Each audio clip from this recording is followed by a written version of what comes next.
connaissez pas l'escrime? Pour le titre olympique, et voilà, c'est fait. L'équipe de France des pays champions pas celui-là, olympiques. celui-ci. C'est l'élément de sécurité civile d'intervention médicale français. Vous avez retenu? Non? Alors on va essayer d'être un peu plus clair. Imaginez un hôpital d'une ville de 20 000 habitants. Jusque-là, tout va bien. Maintenant, imaginez le même hôpital, uniquement constitué de tentes. Ça vous paraît impossible? Et pourtant.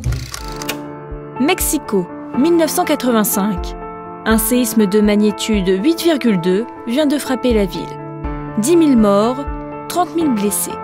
Et cet homme, au centre de la photo, Thierry Prunet, il est l'inventeur de l'escrime. Il s'agissait simplement de projeter des médecins et des infirmiers au contact même du relevage des blessés. Notre ambition était nettement plus petite. Bon, peut-être pas petite à ce point.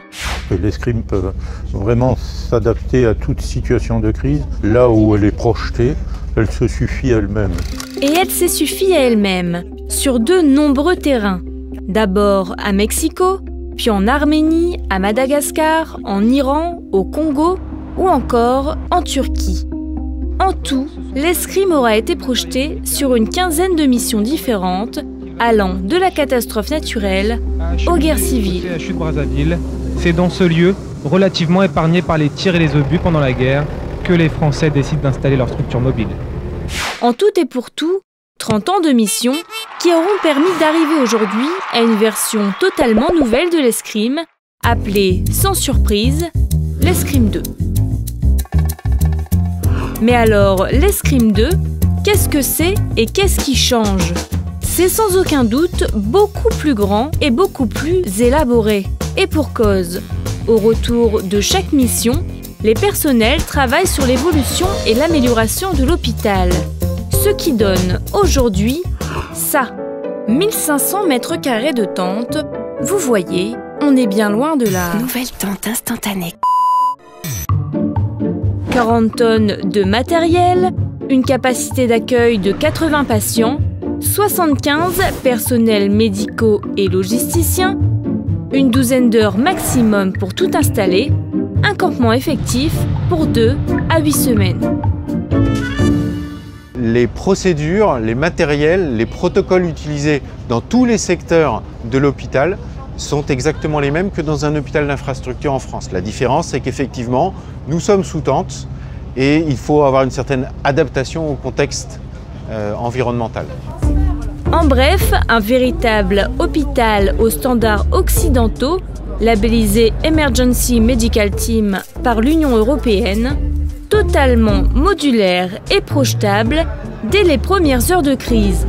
D'ailleurs, la réactivité, c'est leur point fort. C'est bon. La rage, je la prends tout de suite. En arrivant parmi les premiers détachements de secours sur place, l'escrime est le porte-drapeau du savoir-faire médical et de sécurité civile français. Et la France qui est ovationnée ici. Bon, les Jeux Olympiques, c'est tous les 4 ans, sauf que là, les crises sont imprévisibles, alors l'entraînement, c'est tous les ans. En 2016, c'était au Grau du Roi, dans le sud de la France. Ça tombe bien, on y était. Ici, 75 personnes travaillent. 33 sapeurs-pompiers du Gard et 42 militaires de la sécurité civile de Brignoles. Parmi eux, des anciens sont présents pour former les novices qui partiront bientôt en mission. Et s'ils sont aussi nombreux, c'est parce qu'à l'intérieur, tout se passe comme dans un vrai hôpital. On a tous les corps de métier. C'est-à-dire qu'on a un pompier volontaire, par exemple, qui est électricien, qui va gérer toute l'électricité. On a un pompier volontaire qui est plombier, qui va gérer tout ce qui est les apports d'eau et tout ce qui concerne de près ou de loin tout ce qui est la plomberie.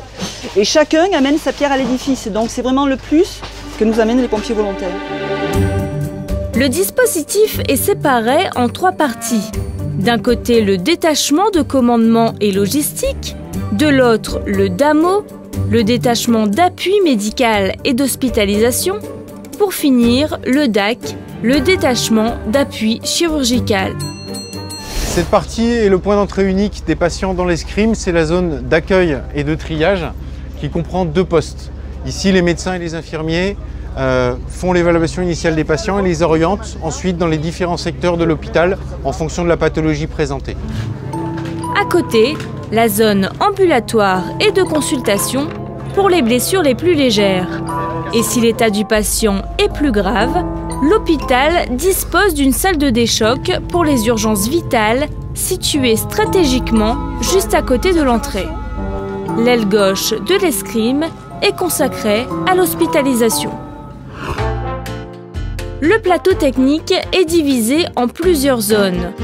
Le secteur radiologie, la pharmacie accompagnée d'un laboratoire, la salle pré- et post-interventionnelle, le service de soins intensifs, le bloc opératoire, un module optionnel qui peut se transformer en bloc opératoire secondaire ou en pôle mère-enfant, et la dernière partie, la stérilisation, secteur indispensable de l'escrime.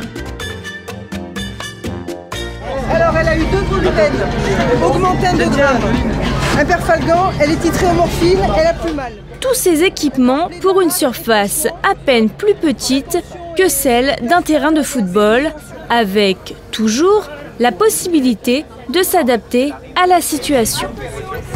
Chaque fois qu'on part en mission, on ne sait pas exactement ce qu'on va trouver, on ne sait pas exactement où on va s'implanter.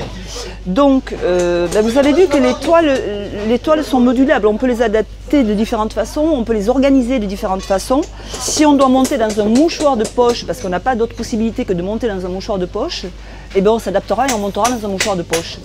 Vous vous souvenez de... Eh bien là, c'est un peu le même principe.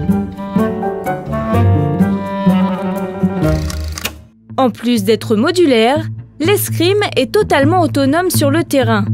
Production d'énergie, d'eau potable, traitement de l'air, restauration et hébergement des effectifs. Et pour ce qui est des échanges avec la population, les ambassades de France mettent à disposition des interprètes. Elle a soif. Elle a soif. J'essaie de dire, je dis que je ne veux pas lui donner à boire, je vais faire comme tout à l'heure, lui mouiller un petit peu les lèvres. Juste. À la fin de chaque hospitalisation, le patient se voit remettre un dossier médical pour une éventuelle poursuite des soins dans les infrastructures locales. Car si la présence de l'escrime est provisoire, la vie, elle, doit continuer.